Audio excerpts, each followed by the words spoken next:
Mi nombre no importa demasiado. Lo que sí puedo decir es que nací y he vivido toda mi vida en un pequeño poblado a las afueras de Puebla, a unos 20 minutos del centro, rumbo a San Andrés Cholula. El lugar es tranquilo, de calles empedradas y casas viejas con muros de adobe que se caen a pedazos, pero con vecinos que todavía se saludan al pasar. Yo trabajaba entonces como repartidor en una empresa de agua purificada.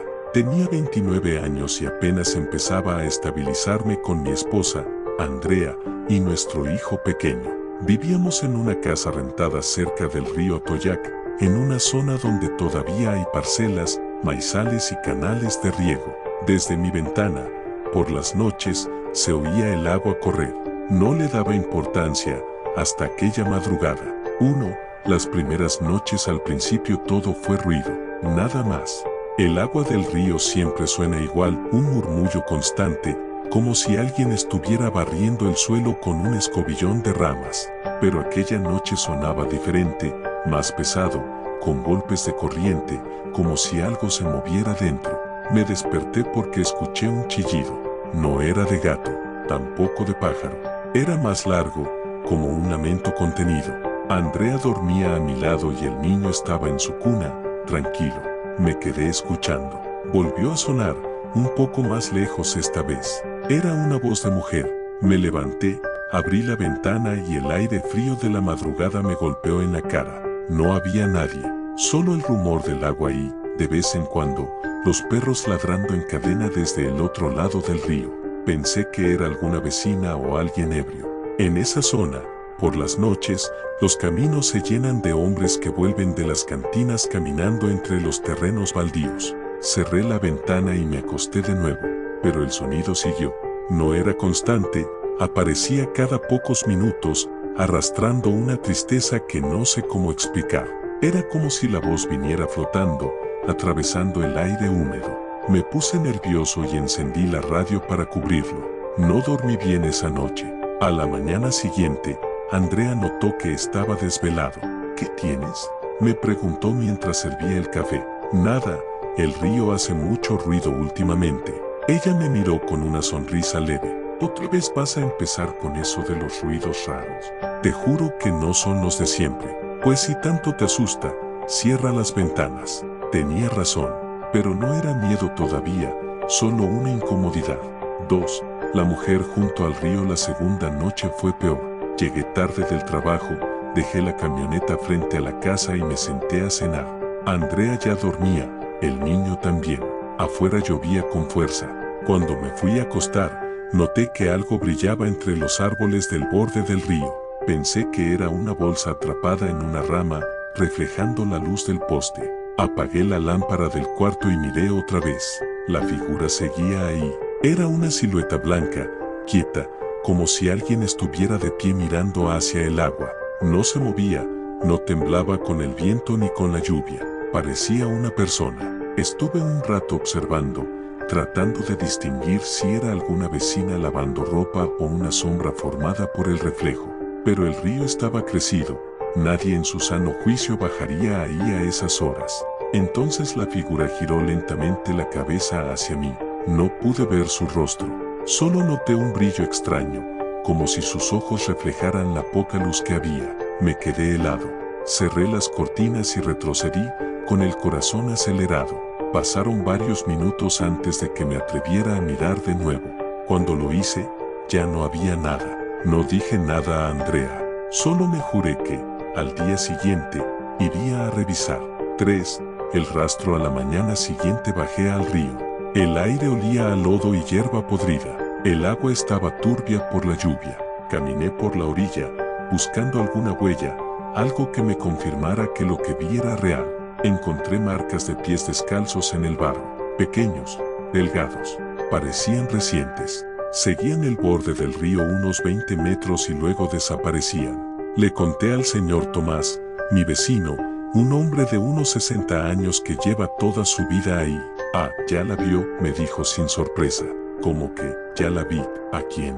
Tomás bajó la voz. No lo diga tan fuerte. A veces se aparece por las noches. Dicen que no hace daño, pero si la ves 3 veces, te lleva. Me reí nervioso. ¿Quién dice eso? Los que ya no están, contestó, y se fue caminando. No supe qué pensar. En el trabajo, todo el día tuve la sensación de estar siendo observado. Y esa noche, antes de dormir, me aseguré de cerrar todas las ventanas y persignarme, aunque no soy muy creyente.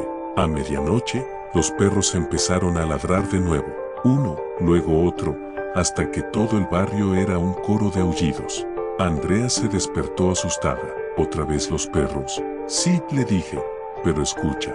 Entre los ladridos, se colaba un gemido, largo, quebrado, arrastrado por el viento. Andrea me apretó la mano.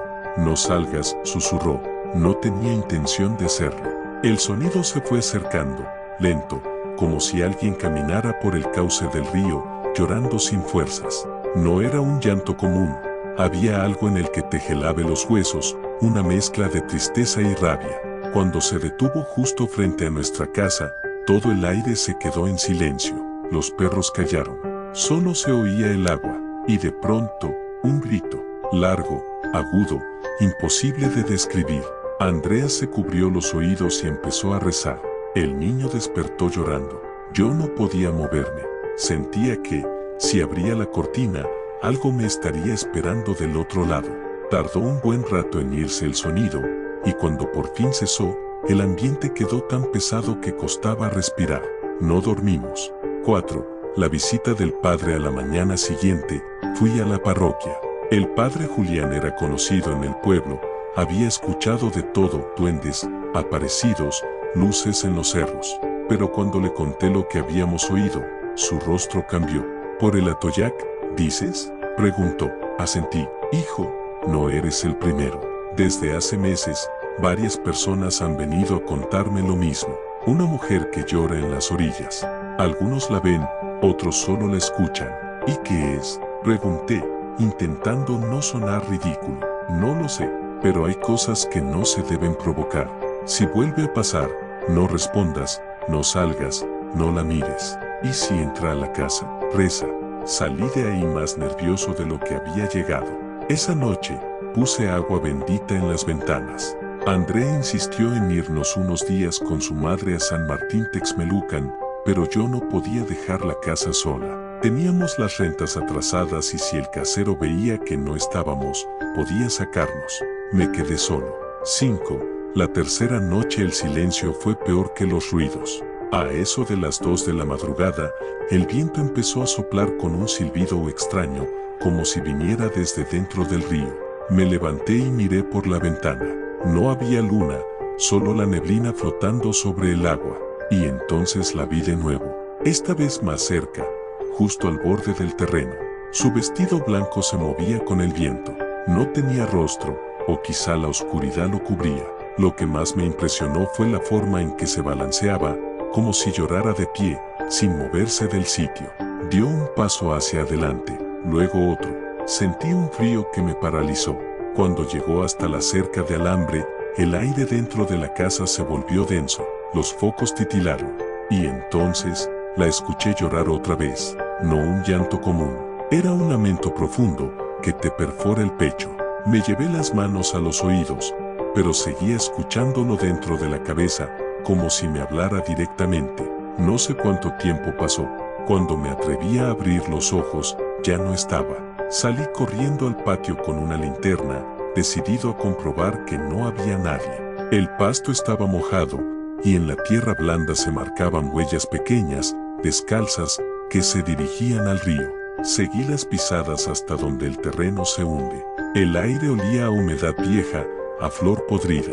Entonces escuché algo detrás de mí, un sollozo ahogado, muy cerca. Apunté la linterna y vi la figura, a menos de 2 metros, mirándome.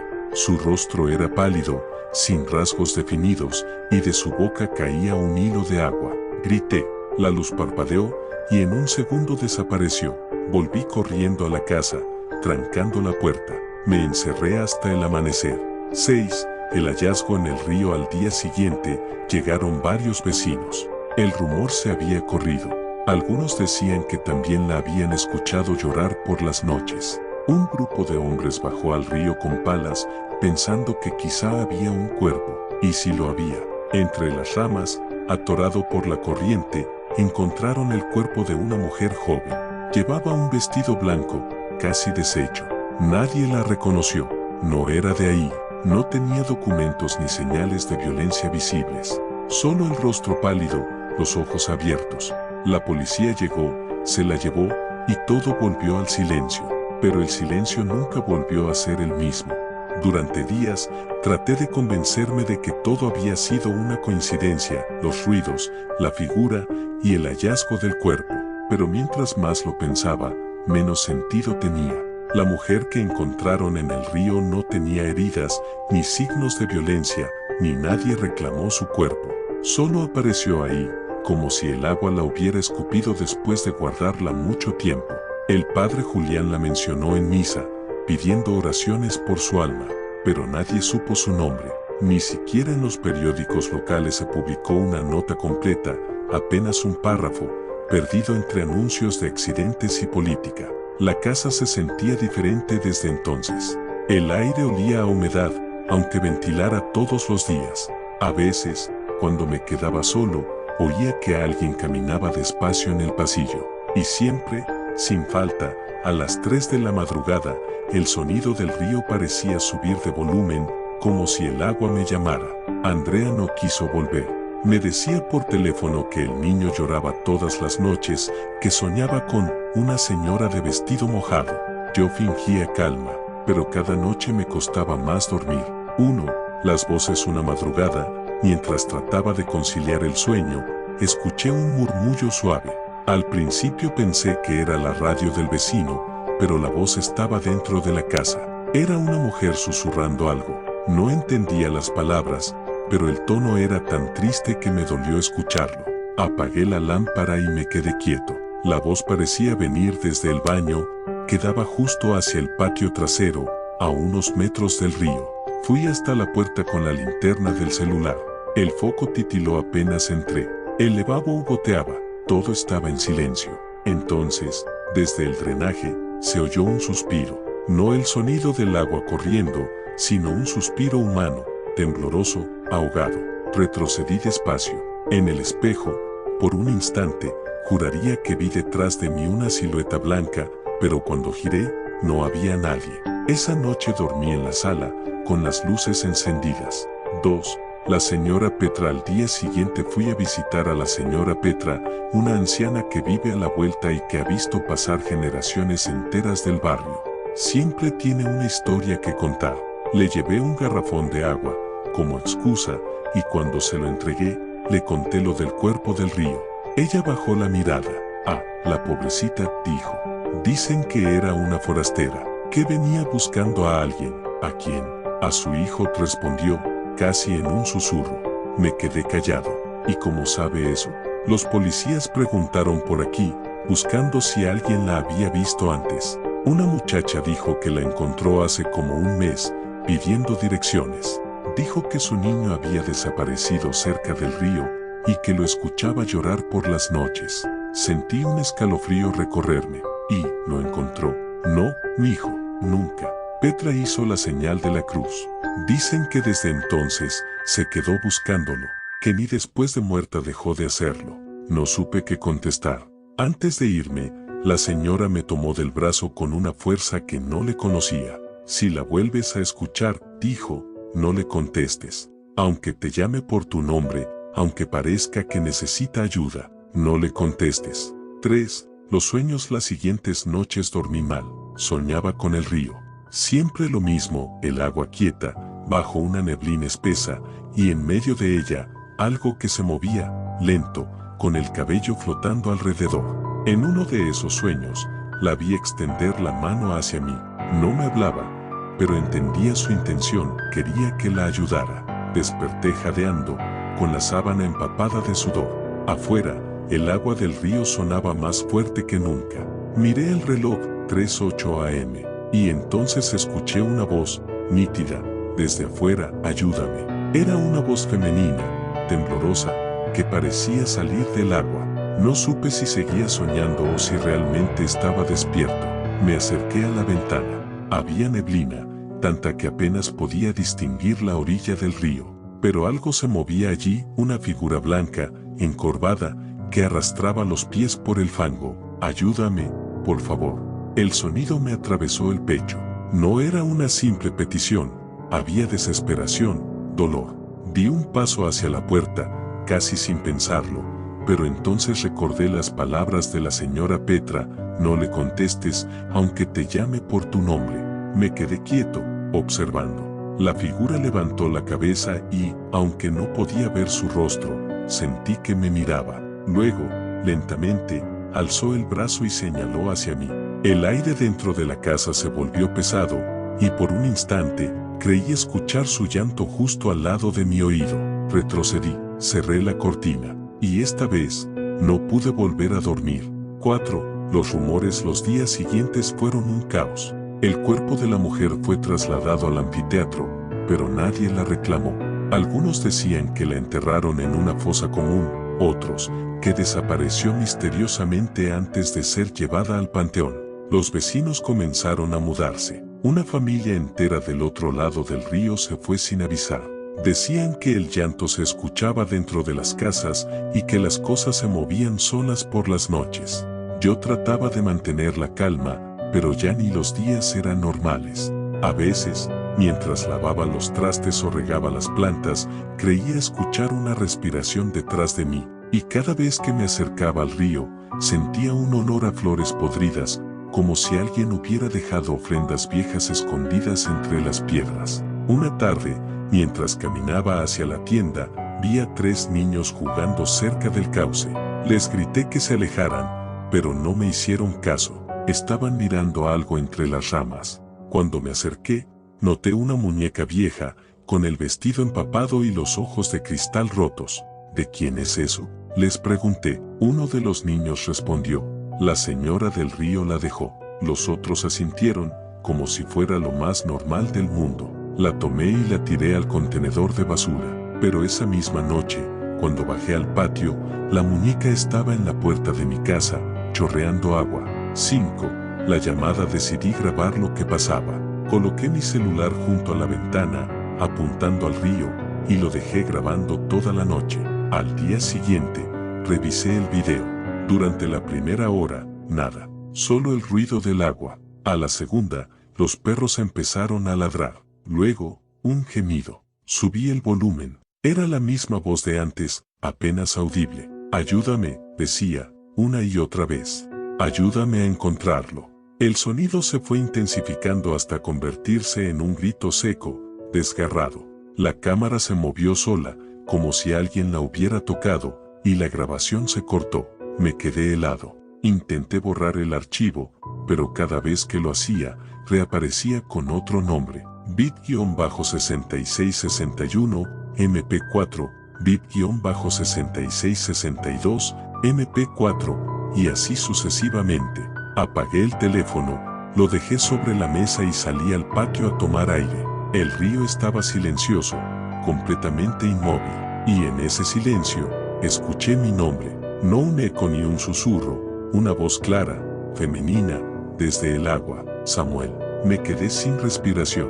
Nadie en el pueblo me llamaba por mi nombre completo, ni siquiera el padre Julián.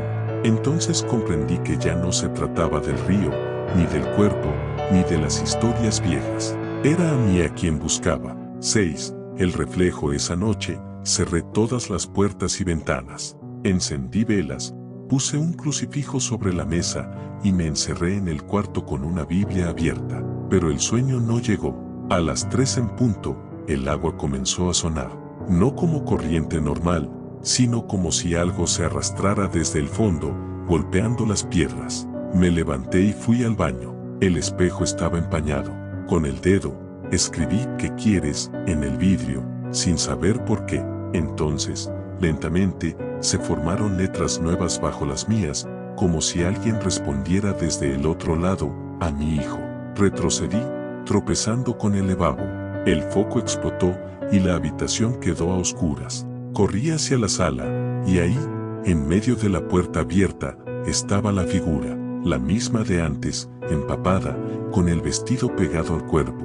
Esta vez pude ver su rostro, pálido, demacrado, los ojos hundidos, la boca temblando. pero no parecía una amenaza, parecía desesperada. ¿Dónde está?, preguntó, con una voz quebrada. ¿Dónde está mi niño? Yo no podía responder. El miedo me paralizaba. Ella dio un paso hacia mí, y el suelo se mojó bajo sus pies. Devuélvemelo, dijo, con un suspiro que parecía salir de todos lados a la vez. Entonces el aire se volvió frío, y sentí una presión en el pecho, como si algo invisible me hundiera el corazón. Caí de rodillas, y justo antes de desmayarme, escuché un sonido pequeño, como el llanto de un niño. Cuando abrí los ojos, estaba solo. Todo estaba seco, el reloj marcaba las 3:33, y en el suelo, junto a mí, había una muñeca empapada, la misma de antes. No recuerdo cómo amanecí aquella noche, solo sé que cuando abrí los ojos, la muñeca seguía en el suelo, seca esta vez, con los ojos de cristal mirándome directamente. Intenté convencerme de que todo había sido una pesadilla, pero el miedo ya se me había metido en los huesos. Las horas siguientes las pasé en silencio, sin moverme mucho, escuchando el murmullo del río. El padre Julián vino a verme. A Andrea lo había llamado, preocupada, porque llevaba días sin responderle los mensajes. Le conté lo que había pasado, con voz temblorosa, sin esconder nada. El padre me escuchó en silencio. Samuel dijo al final, hay cosas que no podemos entender, pero eso no significa que sean mentira. A veces, los muertos se aferran a este mundo porque alguien no los deja ir. ¿Y qué puedo hacer?, pregunté. Ayudarla a descansar. No entendí bien a qué se refería. El padre me pidió que lo acompañara al río esa misma noche, con velas y agua bendita. Dijo que, si su alma seguía ahí, teníamos que ofrecerle luz y oración. Acepté, aunque me temblaban las manos. El río a medianoche. Fuimos a la orilla poco antes de las 12. La neblina era espesa, el agua corría lenta, casi silenciosa. El padre llevaba una cruz y un rosario. Encendimos las velas alrededor de una piedra grande, justo donde habían encontrado el cuerpo. El viento apagaba la flama una y otra vez, como si algo soplara desde el agua. No temas, me dijo el padre. Si ella se manifiesta, no corras. Pídele que encuentre paz. Asentí, aunque el cuerpo entero me temblaba. El padre comenzó a rezar en voz baja. El sonido de su voz se mezclaba con el murmullo del río, hasta que, de pronto, escuchamos algo, un sollozo, suave al principio, apenas perceptible, como si una mujer llorara desde lejos. El padre levantó la cruz y siguió rezando. El llanto se acercó. No la mires, susurró él, pero no pude evitarlo. Entre la neblina, a unos metros, la vi aparecer, la misma figura blanca, flotando apenas sobre el agua, con el cabello suelto, goteando. Sus pies no tocaban el suelo. La neblina se movía a su alrededor como si respirara. Samuel, dijo, con esa voz que reconocí enseguida. ¿Dónde está mi hijo? El padre me apretó el hombro. Dile que busque la luz, me ordenó. No sé dónde está, respondí, sin poder contenerme. No sé quién eres. Ella extendió los brazos, temblando. Él estaba aquí, yo lo dejé, y el agua. Su voz se quebró, de su boca empezó a caer agua, como si hablara y llorara al mismo tiempo. Ayúdame. El padre arrojó agua bendita al río y gritó una oración. La figura chilló, un grito agudo que atravesó la noche. Las velas se apagaron, el viento se levantó con fuerza, y yo sentí que el suelo se hundía bajo mis pies. Todo se volvió oscuridad. La revelación. Cuando desperté, estaba solo. El padre Julián había desaparecido. Solo quedaban las velas caídas y el rosario tirado entre las piedras. El río estaba completamente quieto. Me levanté tambaleándome y, al mirar hacia el agua, vi algo flotando cerca de la orilla. Era la muñeca, otra vez. La tomé con rabia, dispuesto a romperla, pero noté que algo estaba envuelto en su vestido. Una cadenita. Tenía una pequeña medalla con una inscripción casi borrada. Samuelito, 2016. Me quedé helado. Mi hijo nació en 2016. De pronto, los recuerdos se mezclaron. La figura que me había llamado, la voz diciendo mi nombre, la desesperación en su llanto. Todo apuntaba a una sola cosa, no me buscaba a mí, buscaba a su hijo, pero el nombre era el mismo que el mío. El error había atraído su presencia. Su dolor la había guiado hasta mi casa, pensando que había encontrado a quien perdió. Sentí compasión por ella. Por primera vez, no miedo. Guardé la cadenita en el bolsillo y me dirigí hacia el centro del cauce, donde el agua era más oscura. La corriente estaba fría, pero entré de todos modos. Ya no lo busques, dije en voz alta. Ya está con Dios. El viento se detuvo. El aire cambió. Una voz, suave, respondió cerca de mi oído. Gracias. Y entonces, el agua se iluminó por un instante. No con luz real, sino como si la luna se reflejara desde abajo. La figura apareció una vez más serena, casi transparente. Me miró, sonrió con tristeza y desapareció. El silencio volvió. 3. El padre desaparecido volvía a casa empapado, con la sensación de haber vivido algo imposible. Andrea me llamó varias veces esa mañana, pero no supe cómo explicarle. Le pedí que regresara, que ya todo estaba bien. Cuando fui a buscar al padre Julián a la parroquia, me dijeron que no había regresado desde la noche anterior. Pensaron que estaba en retiro espiritual. Esperé una semana, luego un mes. Nunca volvió. Algunos dicen que se fue del pueblo, otros que lo arrastró la corriente esa noche. Nadie lo vio más. 4. Las secuelas con el tiempo, las cosas volvieron a la normalidad. Andrea y el niño regresaron y no volvimos a escuchar el llanto. El río seguía ahí, manso, silencioso, como si nada hubiera pasado. Pero el ambiente cambió. A veces, en las madrugadas, se oye un eco leve, como el suspiro de una mujer. No un llanto, solo un suspiro. Y los perros ya no ladran cuando eso ocurre. Yo ya no tengo miedo. Guardo la medalla en una cajita junto al crucifijo del padre Julián. Cada año, en la fecha en que la encontraron, dejo flores blancas junto al río. No como ofrenda, sino como despedida. A veces, cuando estoy solo, juro escuchar un murmullo entre el agua. Gracias, Samuel. Entonces sé que sigue ahí, pero en paz. 5. Epílogo. Han pasado 3 años desde aquella noche. La casa ahora está ocupada por otra familia. Yo me mudé con los míos más cerca del centro, pero paso por el río cada semana, como quien visita una tumba invisible. Una tarde, un niño del barrio me contó que encontró una muñeca entre las piedras. Tenía el vestido blanco, los ojos de cristal rotos y una pequeña medalla colgando del cuello. Me la mostró. La medalla decía, Samuelito, 2016. El niño sonrió. Dice mi mamá que alguien la dejó para protegernos. No supe qué responder. Solo me quedé mirando el agua. Y por un instante, vi algo moverse en la corriente, una figura blanca que se alejaba despacio, hasta desaparecer entre la neblina. El río siguió sonando como siempre, pero esa vez, el murmullo no era triste, era un canto. Guión.